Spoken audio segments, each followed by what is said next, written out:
Welcome to today's podcast.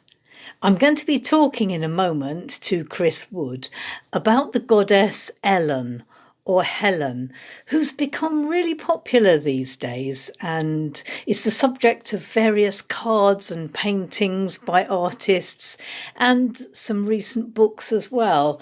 And she really has, over recent years, fired the imagination of magical practitioners.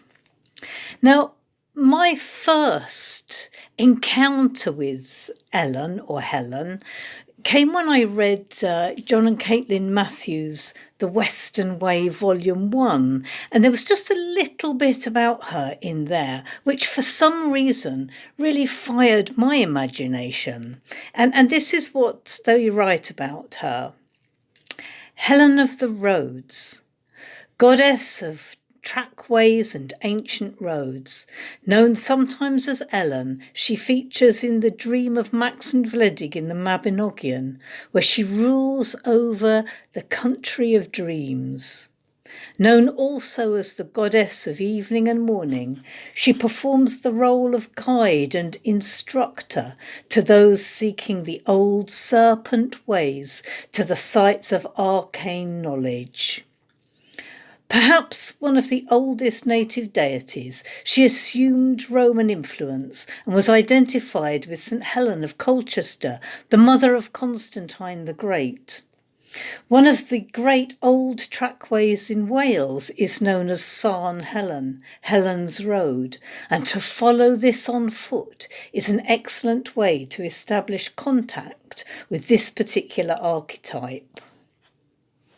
For some reason, that really appealed to me, and it gave me much food for thought when I visited one of our favourite sacred places in Norfolk, which is St Helen's Well in Thetford Forest near to Santon Downham. It's a wonderful place. It's kind of hidden in what was an old quarry, and there's a spring there, sometimes almost hidden between underneath the vegetation, especially in summer. And above the place where the spring emerges, there is a railway line. So every so often when you're standing there enjoying the natural surroundings, the spring, the hazel trees that dip their branches into the pool, just like they did into the pool of the Salmon of Wisdom, suddenly a train will go over that bridge and completely shatter the atmosphere. And yet there is something special about those trains going over, a sense of connection, of networks, because you have the railway line, you have the path that goes through the forest above the quarry, and there's something there which speaks about journeying, be that path working or be that travelling across the land on foot, by train or by any other means of transport as well. And many years ago, I cut a small piece of hazel from one of those trees there, and I didn't make it into a wand, I just kept it. It's about 9 inches long and perhaps not quite an inch in diameter. And I always keep it in my suitcase. And every time I travel anywhere, I take this piece of hazel with me. And it does seem to be very special indeed and connected to this idea of Helen or Ellen as a character or a goddess connected with journeys. But she's a very complicated character, Ellen, and so Chris is going to explain a little bit more about her. So first of all, Chris, how did she get the name Ellen of the Ways? Well, the name Ellen of the Ways was given to us by Caroline Wise, a very experienced practitioner whose name is associated with many quite important pieces of work, particularly in London. But the name Ellen of the Ways came to her, I believe, in the 80s when she began working with this contact that was coming through to her. Various other people have been working with Ellen and called by her over the decades. Ellen Sentier may also spring to mind, and Jessica Potter and John and Caitlin Matthews have worked with her as well. But she's become particularly popular more recently. We received 3 examples of the Headingham Fair Yule card with Ellen of the Ways on. So perhaps some indication of her popularity, and her name does crop up quite often in posts on social media and in magazines and so on, and she certainly seems to be grabbing people's imagination. And she does seem to, rather like Ellen of the Roads in the Mabinogion, who I'm sure we'll come on to in a minute, does come to people in dreams. Yes, it's interesting, isn't it? And of course, I believe that in the Norfolk Goddess Temple, Ellen is one of their major deities. Yes, I'm not in the Goddess Temple, but as I understand it, they have a wheel of aspects of the goddess, and Ellen is one of those. Yes, so an important figure here. And of course, Our Lady of Norfolk, we normally think of as a horned deity or an antlered deity, more accurately. Can you tell us a little bit about Ellen and how she is also an antlered deity? Okay. Well, Ellen of the Ways, and I'll say Ellen of the Ways deliberately to make it clear that I'm talking about this deity that's coming through to people today, as opposed to some of the figures that perhaps make up that identity, which I'll explain later. She's antlered because she's strongly associated with deer. Now,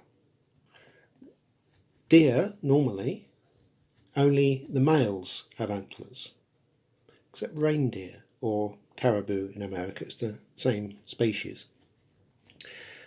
Reindeer is the only species where the females have antlers as well, and that immediately gives us a hint of the age of this figure that's coming through.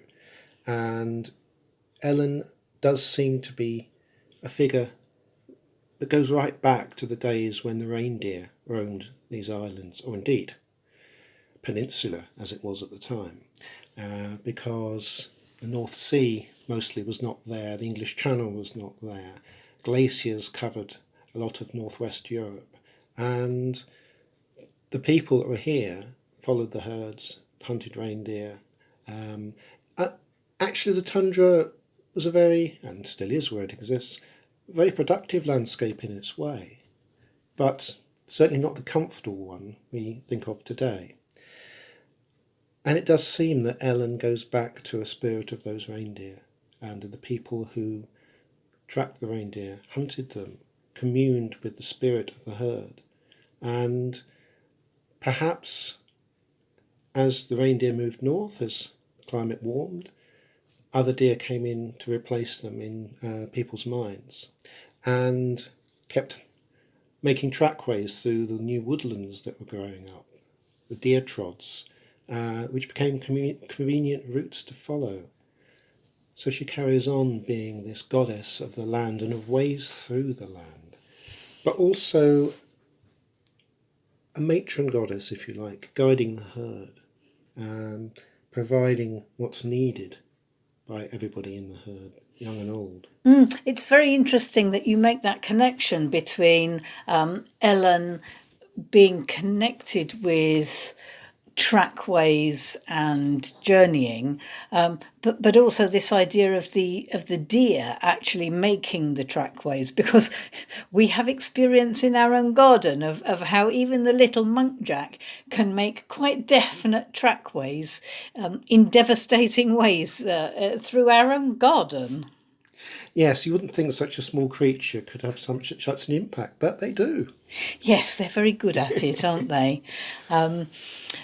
Yes, so why do you think that this Ellen of the Ways character has become such an important deity right now? I think because we need her. We are a society that is waking up to environmental damage, waking up to the cost of our activities on the planet. We're searching around for a way to do something about that. And perhaps being generous there in terms of society as a whole, but she does offer us a way to reconnect. She's not the only way to reconnect. This is no one true way thing, but she is a very powerful figure that connects us back to our distant ancestors and deep into the land in a way where we can feel part of the land, not living in it, on it, exploiting it, but being part of it. That's a lovely thought, that she can help us towards, as a society, towards a better way of viewing the land. Do you think there's any possibility that she's become more popular because of the actual increase in the number of deer there are around? Quite possibly. There are a number of factors, I think, both in folklore and in occurrences like the deer population, that are perhaps the other world giving us hints that we need to be looking for the deity who's become known as Elen of the Ways. I suppose we should say that that clattering we just heard wasn't in fact the deer trying to make trackways through the kitchen. It was in fact our crazy wobbly cat Mira trying to knock things off the sink. Anyway, as you were saying. Yes, but there are hints from the other world, I think, that we should be looking for a deer goddess. Some of those are in folklore, some of those are in language, some of them in terms of very modern experience of the divine. Now, I'm not saying these are survivals, but they are hints from the other side, if you like. One of them is the preponderance of wells dedicated to St Helen, such as the one at Santon Down. And actually, I might say it's quite interesting. You rightly talk about the railway being significant, but also because if it wasn't for the railway, we might not have that pool because of the way the site was constructed. So that in a way, that disruption of the railway line being put in there perhaps allowed St Helen's Well as we know it now to survive. But there are about 50 wells in England dedicated to St Helen, which is an enormous number when you think about it. Then we have, on the subject of saints, we have the Anglo-Saxon royal Saint Withburga in Norfolk, and her first miracle occurred at Holcombe, which later became a deer park, and her main career, building a nunnery at East Dereham. The story goes that she prayed to the Virgin Mary for resources and was rewarded when 2 does came, allowed themselves to be milked in such volume that she was able to provide for the workmen and her community. The local reeve didn't like it and hunted the does, but he was fatally thrown from his horse. Interesting. You've also already mentioned the Lady of the Chalk, significant to many of us in the nameless tradition here in Norfolk. And further across the country, in Staffordshire, we have the Abbots Bromley Horn Dance. Yes, you went to see that one didn't you? I did, 4 years ago now. I was fortunate enough to be in the right place at the right time. And it's a fantastic thing. It's like beating the bounds with dancers, mumming and so on and so forth. And the horns in question are actually reindeer antlers. No one actually knows how they came to be there. They are dated to about 1100, well after reindeer became extinct in Britain. But however they got there, they are a key part of the horn dance. They never leave the 2 parishes through which it goes, and they're stored in the church there when they're not being taken out dancing. Now And that's really interesting. Can I just ask you there? I once saw the dance from Abbots Bromley performed at a Morris dancing event in Thaxted in Essex. So that wouldn't have been the reindeer horns from the church being used on that occasion. no, I believe they use red deer antlers when they go outside the parishes.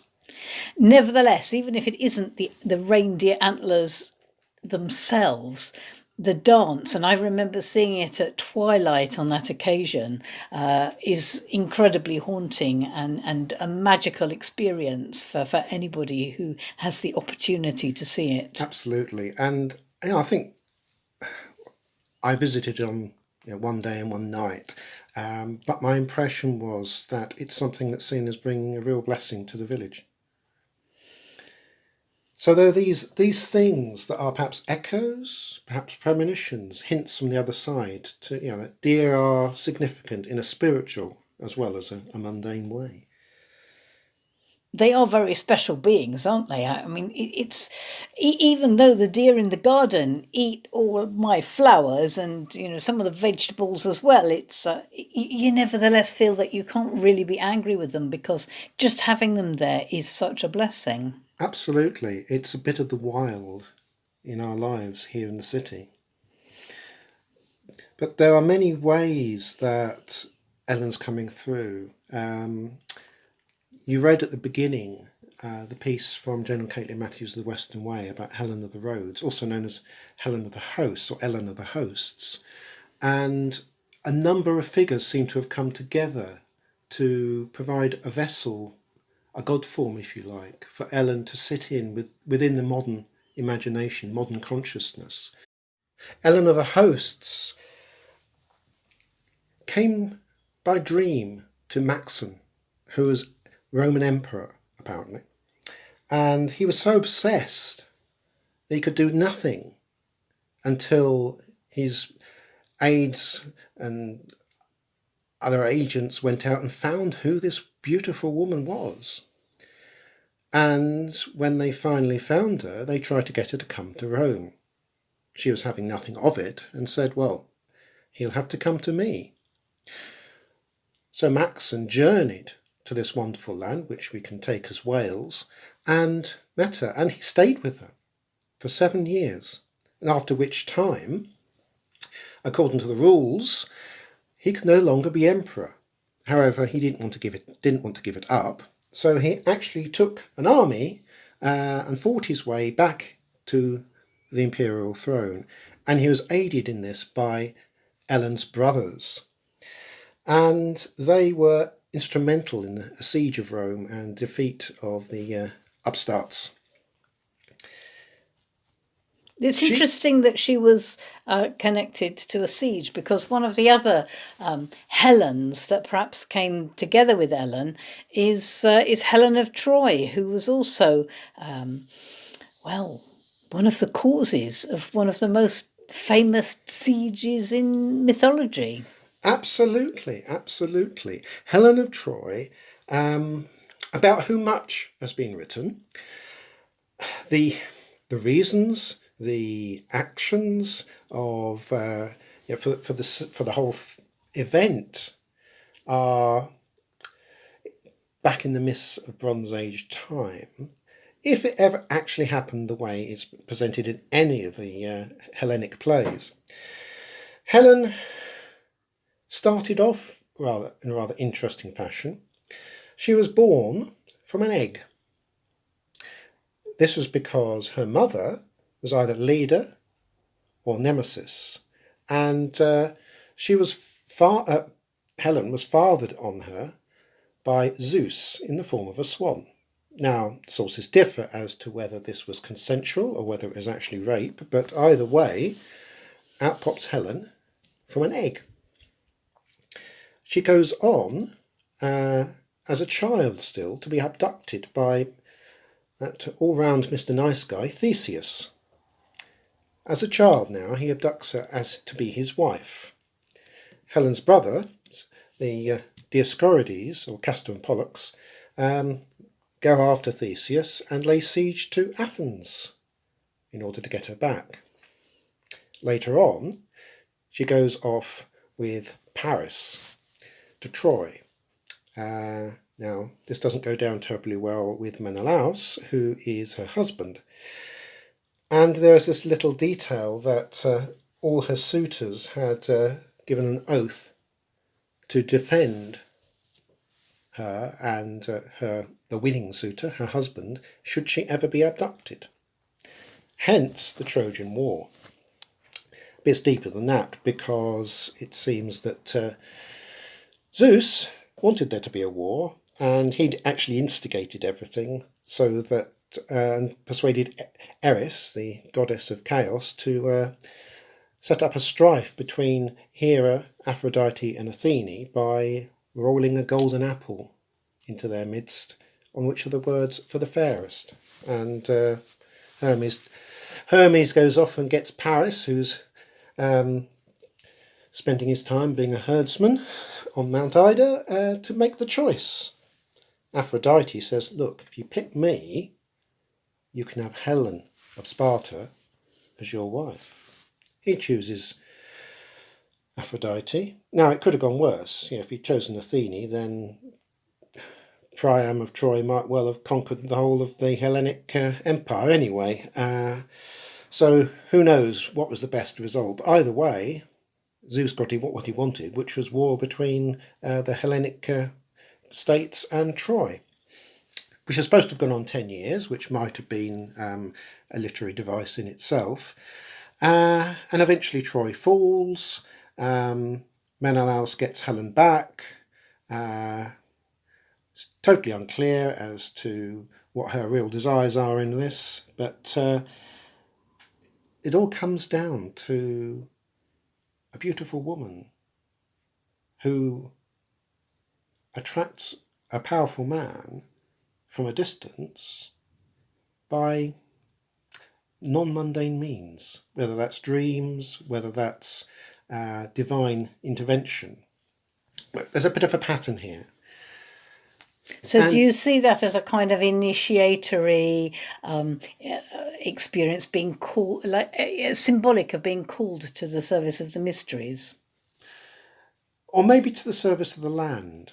There is a hint that whichever of Sparta or Troy gets Helen will be the happier for it, which can be just taken as the idea of her being a figurehead, but it could also be a link to her being actually a goddess of the land. She does have links back to an earlier figure, Helen of the Trees, or Helen of the Tree, particularly linked to the plane tree, where there seems to be a connection with the fertility of nature, and the tree indeed as the world tree to a certain extent. And all of this then moves forward to another Helen. Helen of the Cross, or Helena of the Cross, mother of Constantine. Helen supposedly went to Palestine and found the remains of the true cross, i.e. the cross on which Jesus was crucified. Which is sometimes referred to in prayer and hymns as the tree, isn't it? Absolutely. And can be seen as the world tree indeed. Tree derived from the tree of life in the Garden of Eden, and indeed the tree on which salvation comes down to earth in Christian thinking. Yes, and if you equate the concept of the sacrifice of Jesus with the sacrifice of Odin to obtain the wisdom of the runes, then in both cases they are hung on a tree, aren't they? As indeed were effigies of Helen d'Entreaties, or Helen of the Tree, hung on the tree as well, a goddess hung on the tree. There are other trees as well, the masts of boats and ships, for instance, and the windlass for winding ropes on a ship. Windlass was the instrument of martyrdom of St. Elmo, who of course gave his name to the effect of lightning around the tops of masts on ships, St. Elmo's fire. But before him, it was associated with St. Helen, and before her with the Dioscorides, Customer Pollux, Helen of Troy's Yeah, so brothers. many complex links there. And don't you find it interesting that the pear tree in our garden, where we often hang offerings of various kinds, where we have a lovely little sparkly offering that was given to us by Pammy that's hung there for many, many years, and various other things as well. That is exactly the tree under which the monk Jack has chosen to spend most of her time, and which she prefers to sleep there to any other place in the garden. And that is the tree upon which offerings are hung. That is a very interesting point, yes.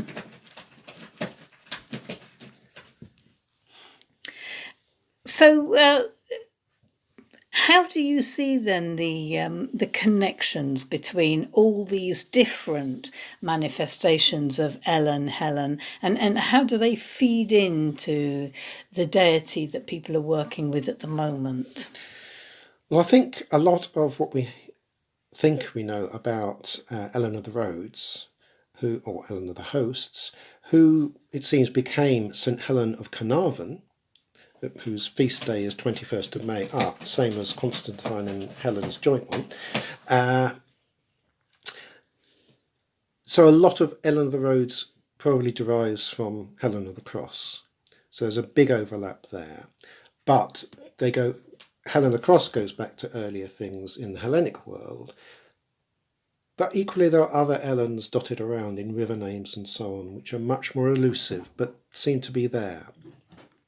How they come together is that through the folklore and speculation about them, we get, if you like, a vessel, a divine vessel, that's, I suppose, you could call it a portal, through which we can reach to the other world and through which the other world can reach to us, and that takes this form that is a real deity. In this case, Ellen of the Ways. And there are times when that sort of thing happens and a completely new deity arrives. But I think what we're seeing here is you've got a particular form that's developed, but there's a very ancient deity coming through that goes right back to the Paleolithic, when people were working with a reindeer, even here in Britain. Yes, it's lovely to think that we have deities here which are so ancient. You know, as we always, of course, think of the Lord and Lady of Norfolk, and how they develop and change over the centuries, and how they seem to change with us as human society, and what we need at any particular time, and how we need to express our relationship with the land, and with magic and with the mysteries. And so, in a way, Ellen has made this amazing journey through time, just as she helps us with physical journeys and with the kind of journey that we undertake in pathworking and meditation. Absolutely, yeah. The gods are not unchanging. They evolve with us. If they didn't, we'd still have Zeus hanging around as a swan or whatever. But the needs of today are different to the needs of the Bronze Age. Yeah, and that brings us on to the subject of the book that you are currently writing about how the gods evolve.